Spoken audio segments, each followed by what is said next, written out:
and MMA. Welcome back to another video. I'm trying to stay consistent, guys. So I'm not gonna make like an individual video on the Holloway Topuria and the Whitaker Chimaev because I already made videos on those. So instead I want to make a top 10 strikers remake. I know I already made a video on top 10 strikers, but a lot has happened. My opinions have changed. There is like a lot of different placements, and there's a fighter like that I'm gonna show you right now that's gonna surprise you. You guys are definitely gonna click off the video once you see it, but just give me a chance. So starting off at number 10. I don't see people giving credit to Jack Della Maddalena. Now I know we haven't seen him fight in a number one contender fight. But what we've seen from this dude so far, like he's fighting Gilbert Burns, he's fighting really good fighters. And he's outboxing every single one. Like his boxing is the best in the welterweight division. He easily has the best boxing in his division. He has the most dangerous hands in his division. He has very good defensive boxing. He doesn't really do too much kicks. Like he has some solid low kicks, but not too good. His body kicks he doesn't really throw them. Head kicks not too much. But if we're just talking about his boxing, he has amazing boxing, amazing defense, really good chin.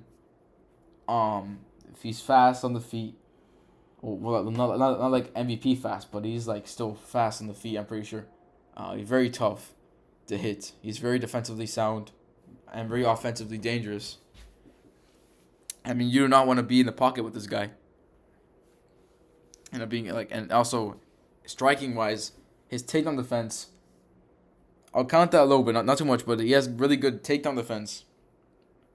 Or grappling defense, but I mean, it doesn't really matter. But I think Jack Della Maddalena is very overlooked. You can put Wonder Boy, but Wonder Boy has lost in his last two fights and he got knocked out in his last fight. There is another guy here. You already know Volkanovski's in here. And also you can say, man, Volkanovski got knocked out in his last two fights, and he lost his last two fights like Wonder Boy. So I mean, you can't really say that.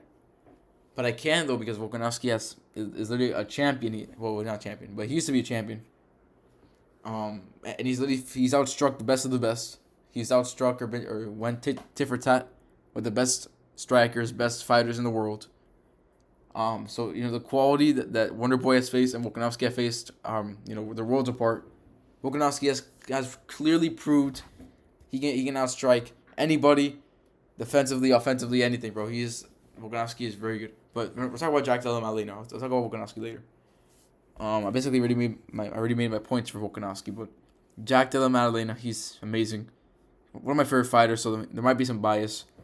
But I generally do think, and I think people should agree, he is the best boxer in his division, 100%.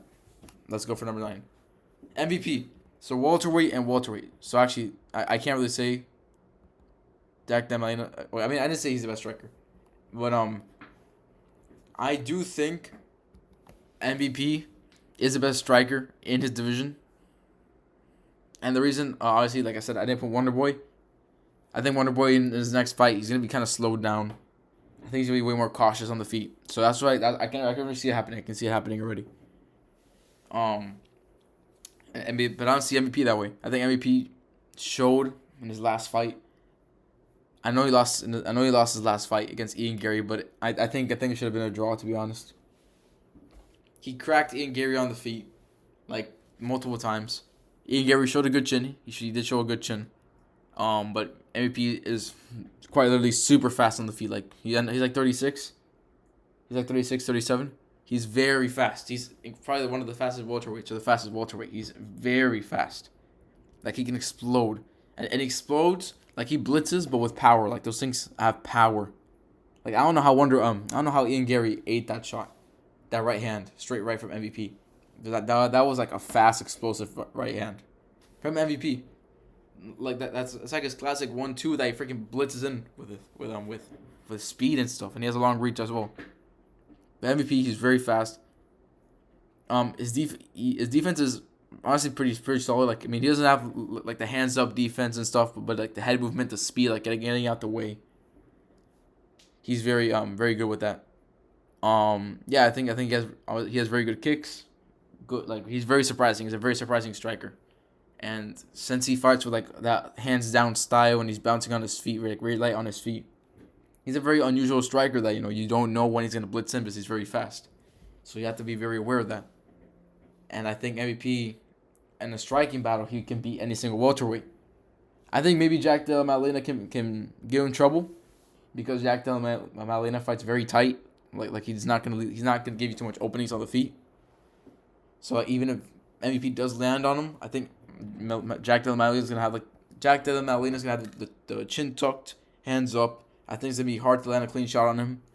And I think Jack Della Maddalena does have striking to counter MVP and power. But I would pick MVP in a striking battle against Jack Della Maddalena.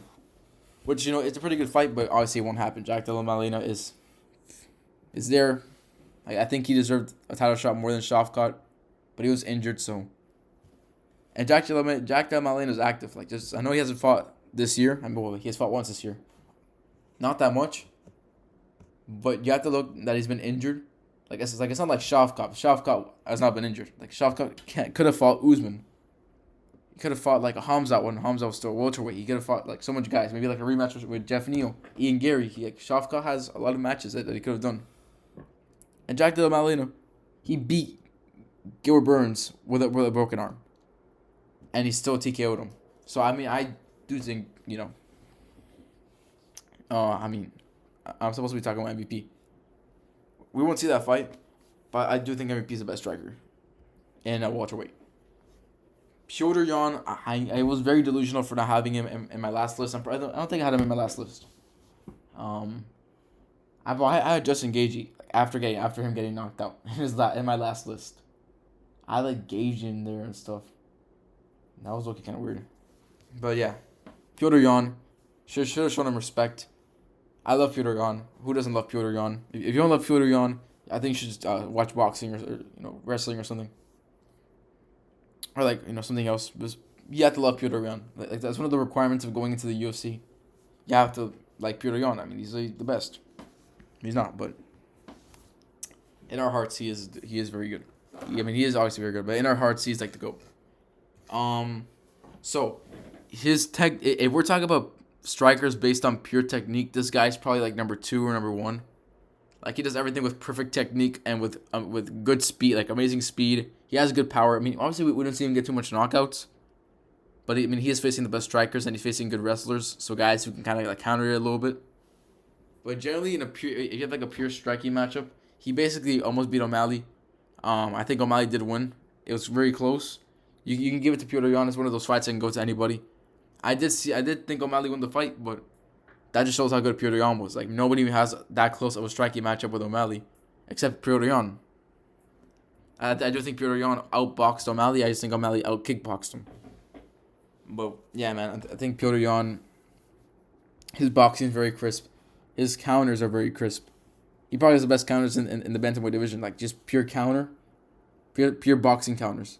Very good combinations. Very good body kicks, leg kicks, speed, defense, head movement. He's very, very good striker. Crazy good striker. And he has good wrestling. But obviously that's not the point. Yeah, man. He's gonna face Davison Figueiredo in November 23rd or something. He's gonna face him in China pretty sure. I actually don't know. I think John Willie should be on that card, to be honest. Where the frick is John Willie? But yeah, man. I think Piotr Jan.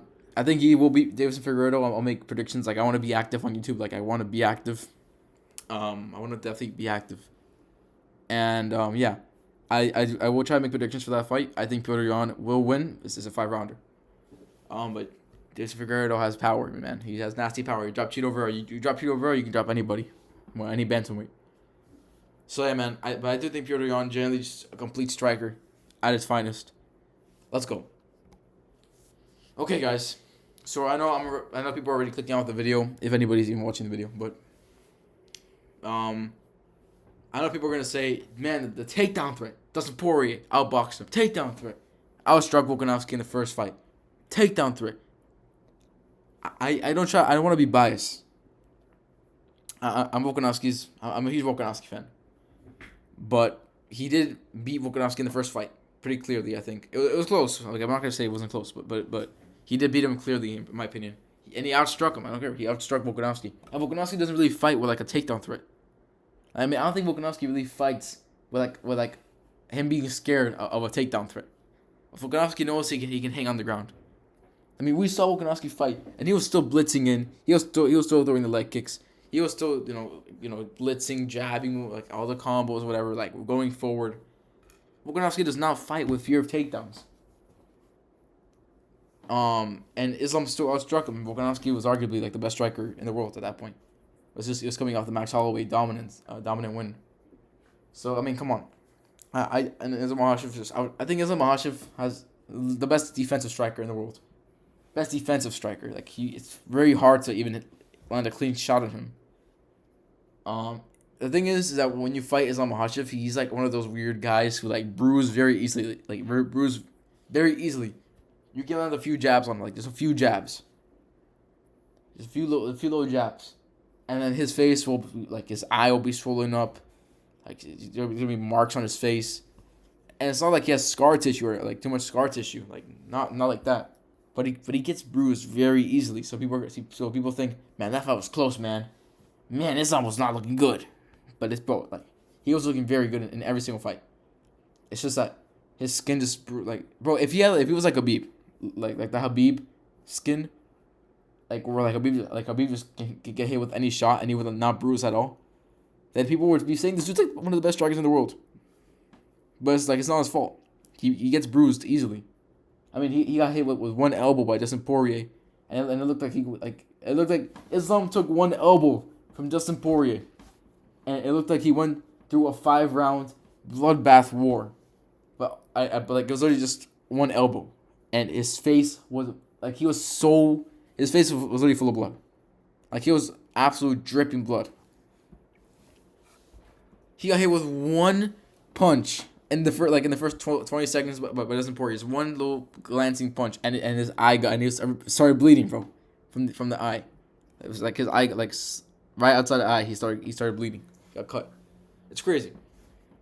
It is crazy. Like he just bruised very easily, but. Look, let's talk about striking. So best defensive striker, 100%. Nobody can really like land clean shots on this guy. Dustin Poirier landed like two or three clean headshots. He did land a lot of clean body shots though. Volkanovski he was like barely hitting Makhachev. I mean, he was hitting Makhachev a lot. I mean, the most that we've ever seen Makhachev get hit. But that's Volkanovski, man. Like, it takes the best striker in the world for you to get hit. For you to actually, like, get hit and look human. His striking is amazing. He has good kicks. He didn't really kick against Dustin Poirier. Like, he did not really show kicks against Dustin Poirier. He had staff. I mean, I don't know why he didn't throw kicks. But I guarantee you against Arman Tsarukyan, he will throw kicks. He will try the head kick again. I can guarantee you that. Yeah, but what we've seen, he has good kicks. He has good kicks. He has a good boxing. He has really good boxing. That's pretty solid head. He's an awkward striker, so that's what makes him pretty good. He has awkward striking. Moves his head very well. Always has the guard up. He takes many of the shots that do get to him on the guard. So yeah, defensively amazing.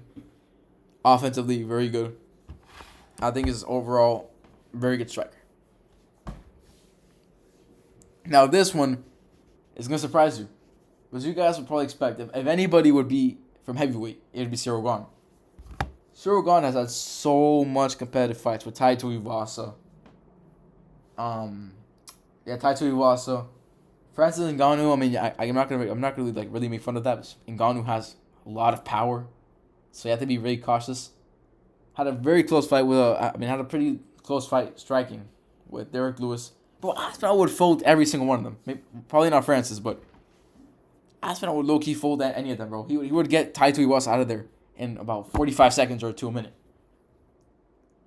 He would get whatchamacallit? Bro, he got Volkov out of there. I know by submission, but on the feet he was piecing him up. He was piecing Volkov up, bro. Took Cyril Gane like 5 rounds to get it. And it was a really close fight with Volkov. I mean, I know Cyril Gane, like, I'm pretty sure, like, 49-46, 50-45 to Alexander Volkov. But Aspinall, I know it was 1 round.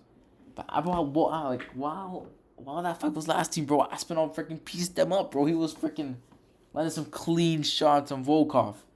He had clean defense. The only critique on Aspinall that I have for striking is that he has a chin up in the air. Sometimes. Like, sometimes when he's, like, moving back, he has a chin in the air. Sometimes, like when he gets caught, he raises up his chin. If he can work on that, he would probably be a top 5 striker. Like, he would move up to top 5. I mean, come on, guys. He is the fastest heavyweight. We're talking about in his division. Best striker, 100%. Like, bro, I don't care. He's better than Sorogan. He would knock out Sorogan in 2 minutes. He's faster than Sorogan. I can tell you that. Sorogan's fast. But I think Tom Aspinall's faster. Aspinall's fast. A lot of power. Like, not only is he very fast, he has a lot of power. The only thing is that we haven't seen him really go past the first round, except once against Andrei Arlovsky. I almost said his name wrong, but Aspinall, out of all, like, so from what we've seen, and also he's facing the best heavyweights. Like, he's not facing like top 15 like unranked guys. He's facing Alexander Volkov, Sergey Pavlovich, Curtis Blades. Bro, he's facing like he's literally facing the best heavyweights in the world. And I think he's gonna fight. Whoever wins the fight between Sorogan and Alexander Volkov, I think he will fight. The winner of that fight, and I think whoever wins that fight will get absolutely freaking cooked by Aspinall. Sorogan will get knocked out. Like, I don't think it's admitted. I think Sorogan will fight with a fear of the takedown, and I think that will open up the 1-2 for Aspinall. But there's always a chance. Gon gets it done. Aspinall, I'm sorry, guys. He's literally his power is crazy, and his speed is crazy. His 1-2s are perfect. He has good defense, and he's like the only heavyweight I've seen that moves and rolls with shots. Like, he freaking shoulder rolls with shots, and he moves his shots, and he moves his head like a lot. I've never seen any heavyweight do that. Like, this guy is like the most unique striker in heavyweight. I don't care about Sorogan doing knees and like axe kicks or like freaking spinning kicks, bro. They're slow. I'm sorry. Like, I'm sorry, but like those kicks will work on people who are like Taito Iwasa, who are extremely slow and have a huge belly that you can easily hit. Those shots will work on those guys. And don't get me wrong, Gon is the second best striker. I mean, we're gonna find out in December, but he is like right now before the Volkov rematch, he is the second best striker. I think Aspinall is untouchable in the striking, but it's heavyweight. It's heavyweight, so you can't really put Aspinall like in top 5. If Aspinall does knock out Sorogan, if Sorogan wins the rematch against Alexander Volkov and they book that fight against Aspinall, if Aspinall does knock out Sorogan, this guy's definitely top 5, freaking top 4. But right now, it's heavyweight. People are not the fastest, and he's very fast for his division. So, yeah. People should talk about Aspinall more. Why are people not talking about Aspinall? Talk about Aspinall, bro. He's making heavyweights, like top 5 heavyweights, look like freaking fools. He's literally bouncing on his feet. Ooh, boom, 1-2, knocking him out, or knocking him down and rocking him and freaking ground and pounding him to death. Aspinall is the best. Is pound for pound, top 6 in the world. Does he beat Alex Pereira? Alex Pereira is a different level of striking. I don't know. I think Aspinall can take him down. We'll talk about that later.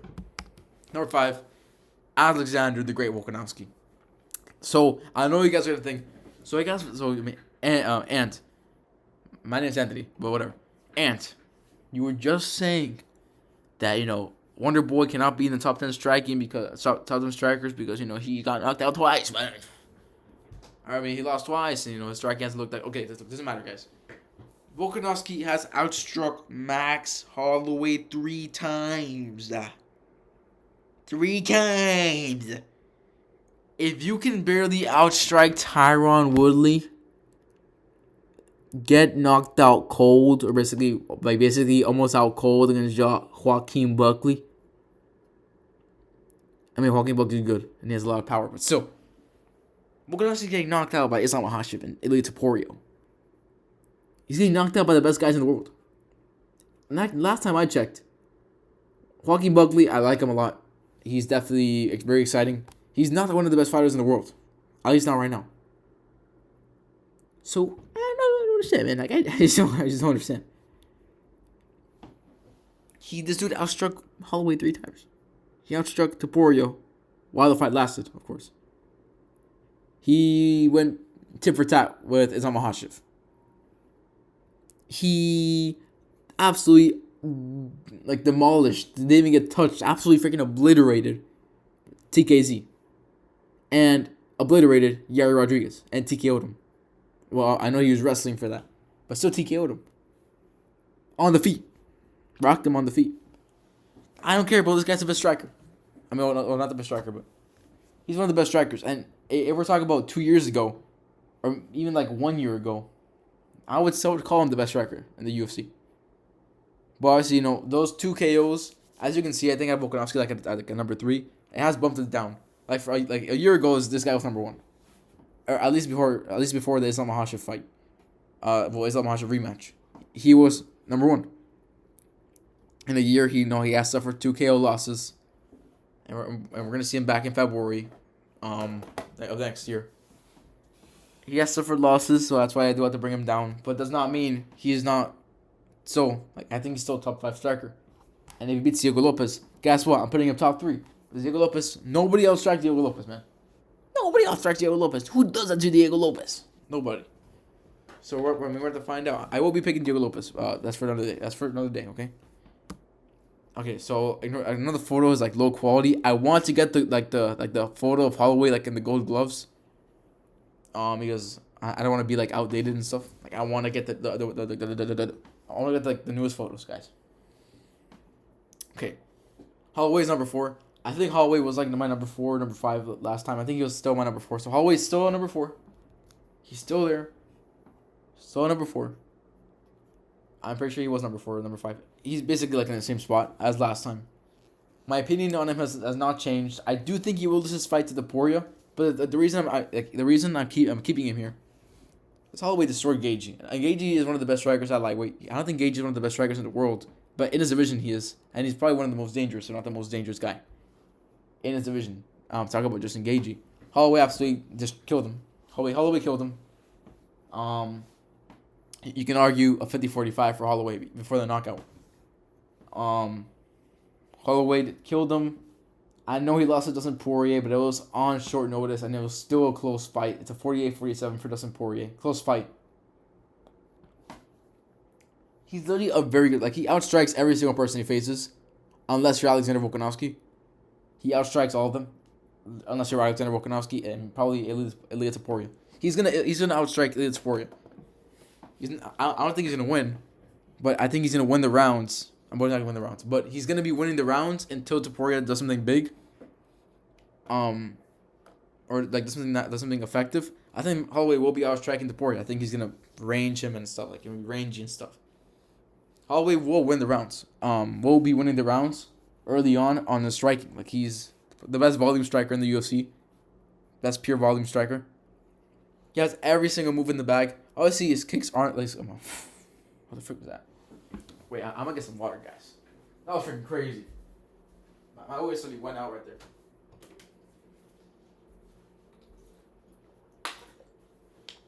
Okay, let's go. So, like I was gonna say, Holloway is the best striker, best volume striker. He has every single weapon on the feet. Obviously his kicks aren't the fastest. He has fast kicks, but not as fast as a Yair Rodriguez, as a Volkanovski, as a Wonder Boy. Not that fast. But he still has the kicks. Punch, he's one of the best boxers in the UFC. I think he's number 2 or number 3 boxers in the UFC, just pure boxing alone. Kickboxing is one of the best. Combine that with the cardio and stuff like that, I think he overall makes a very good striker. If he does beat Topuria, this guy will be number 2. And number 1 if he absolutely obliterates Topuria. If he absolutely outclasses Topuria and knocks him out in the fight, he will be number 1. Trust me, he will be number 1. Just like he was back in the day. So now we have Sean O'Malley. I know I had like photos of Volkanovski with the glove with the championship and O'Malley. I like how O'Malley looks. The current photo of O'Malley that they have for the UFC looks like O'Malley's depressed. O'Malley, so he lost to Marab. He lost to Marab. He outstruck Marab. Like I think we're just talking pure. If you look at the stats, it looks like O'Malley got freaking cooked. It looks like he got 50-43 due to the stats. Like you see, O'Malley had like 42 strikes, like 43 strikes, and Marab had like 210 or something like that. Like it looks crazy. But you have to see Marab. Many of those strikes were knees to the thigh, very slow leg kicks. These little shots that didn't even hurt O'Malley, didn't even like freaking barely landed. There were just shots that like Marab would just put his hand out, like not even to punch, just like to put his hand out, and they would count it as a strike. So you have to think, really the quality of strikes from Marab were not that good. Like O'Malley had pure quality strikes. All his strikes were quality. Yeah, man, I think O'Malley 100% on the feet. He was beating Marab up on the feet, tagging him to the body. I mean, he hurt Marab to the body. Sending it like flicking his head back on the feet. There's the kicks, like to the head and stuff and to the leg. Not really anything crazy against Marab, but overall, I think he could have done better in that fight. Of course, I mean, he could have went out there and knocked him Marab. But that does not take away that he still outstruck Marab and still cooked him on the feet. And like I do think O'Malley did kind of like cook Marab on the feet. I think O'Malley's still a top 3 striker. I know he's coming off a loss, but I still think this dude is top 3 striker. I mean, he's still probably like the most complete kickboxer or just general striker, like the most complete striker in the world right now. He has every single move you can think of. Every single move. He's probably the fastest striker in the world. Fastest striker. Clean hands. Clean kicks. Clean movement. I think he showed pretty good takedown defense, pretty good grappling defense against Marab. Because Marab is, he's called the machine for a reason. I think give Marab credit. He did a good job. O'Malley's coach Tim Welch said that they were expecting single legs, but Marab did double legs. Marab did a good job of mixing it up. You have to give credit. O'Malley still stuffed. O'Malley still stuffed about like 11 takedowns. So he stuffed about 80% of the takedowns. And he was never like in really bad positions. I know he was like in a guillotine. I know he was like in a few guillotines, like 2 guillotines, but they were not threatening. Like he had the hands of Marab. Marab had it to kiss his shoulder.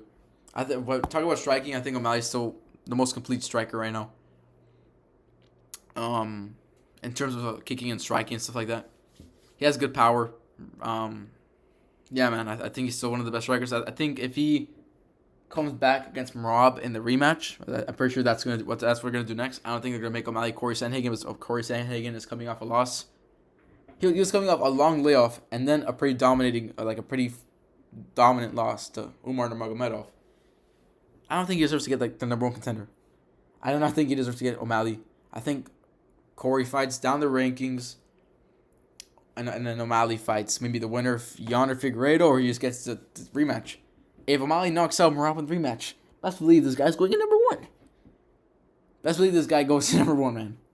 Or number 2 if Max Holloway destroys Topuria. But yeah, best believe this guy if he wins his next fight, he's going up. I don't care. But I do have to like bump him down because last fight wasn't the best, though. Still one of the best, though. I don't care. Okay, so this is a high quality photo of Topuria in the custom shorts and the gold gloves. Topuria, I mean, this guy is finding ways to gain more aura. The closer we're getting to fight week, the more scared I'm getting for Max Holloway. I'm starting to feel like Topuria's gonna knock out Max Holloway, and I don't want that to happen. I like Topuria a lot. Like if he lost, I would be very happy for Holloway. Very happy for him, but I kind of be a little sad because Topuria is like very entertaining. Stop. My voice. Topuria is like also very entertaining as a champion. Very, very entertaining as a champion. Trash talk wise, he's always he's always there. Like he's always relevant because he's always in a way. He's always gonna sneak in like a conversation or something. But yeah, striking wise, he has like His power is phenomenal. He's the second best, just based on pure power, because I think Josh Emmett is number one. But if we're talking about boxing, like his boxing combinations and the power involved in those combinations, like the power they can easily just generate in those combinations, Topuria is number one. Very good kicks, very like probably one of the best leg kicks in the featherweight division. In the UFC, his leg kicks are extremely overrated. His leg kicks are extremely underrated. He literally destroys he destroys many people's legs. I know he doesn't like shut down anybody with those leg kicks, but he does slow him down with the leg kicks, and that opens up his striking. He's one of the smartest strikers in the UFC.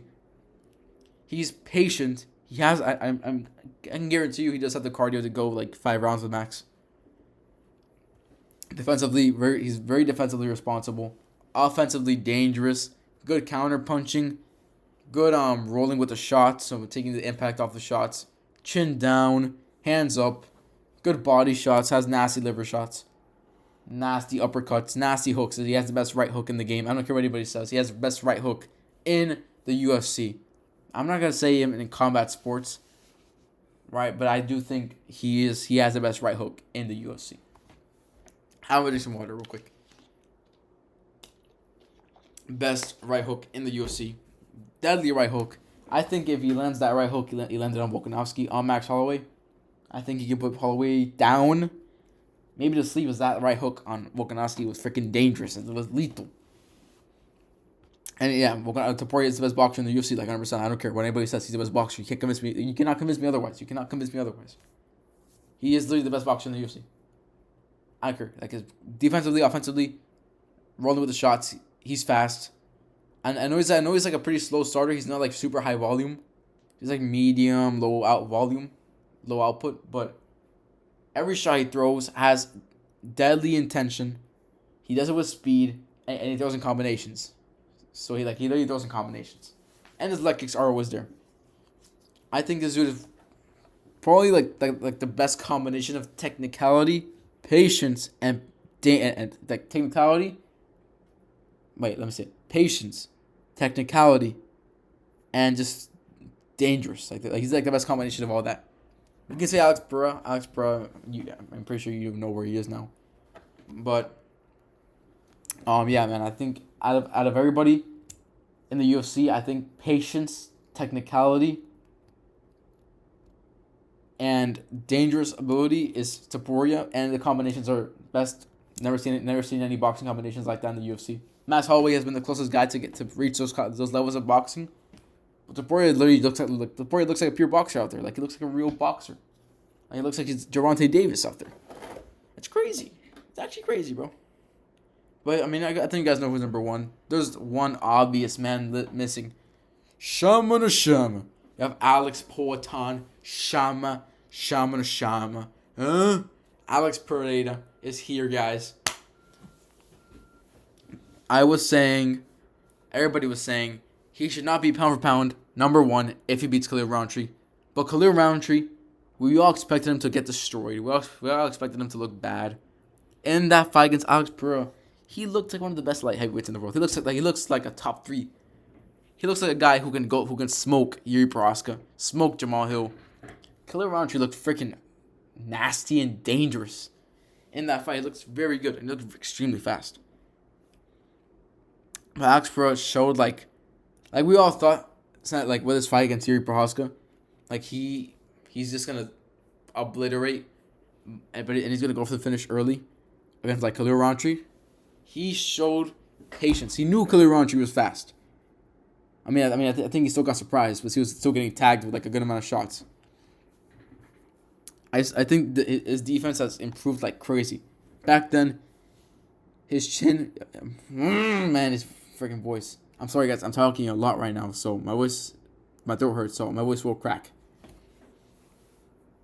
His chin has literally got better.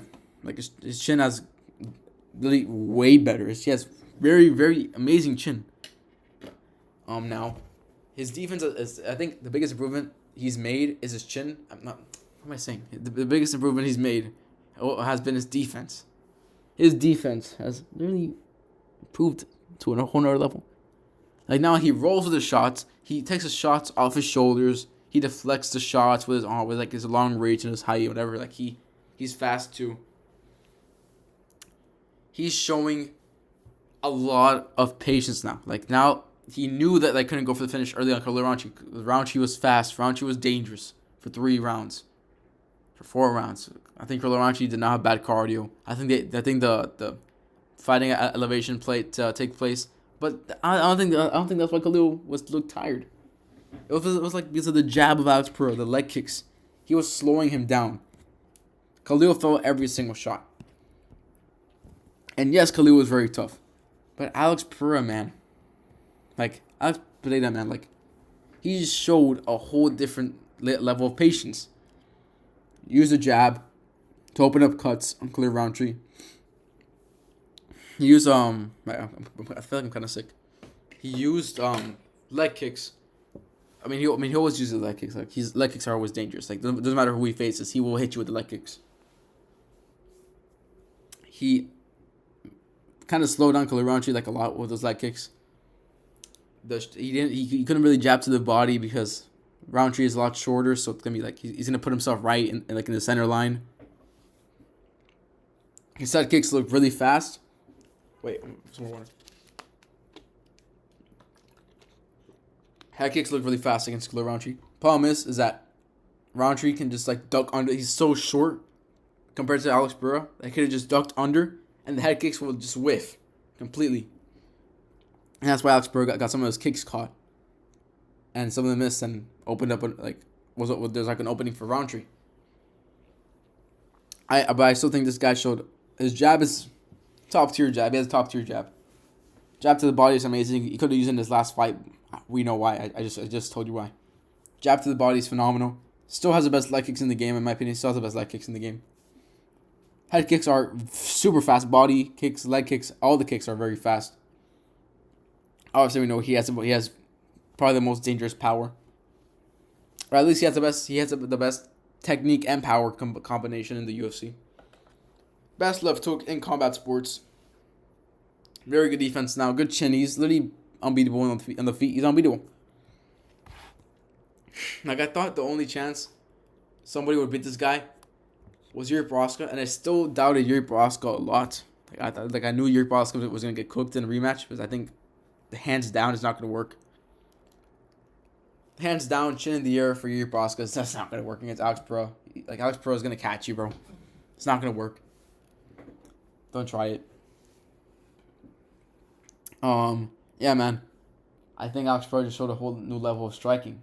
Well, no, he didn't really show anything like crazy new, but he showed the cardio. He showed he had good cardio. He showed his chin. He showed he was super durable, and he showed patience and the jab. We all knew Alex Pereira had a good jab, but that jab was I think that jab was like the main part of the fight for Alex Pereira. Leg kicks were there, obviously. Leg kicks were like number 2.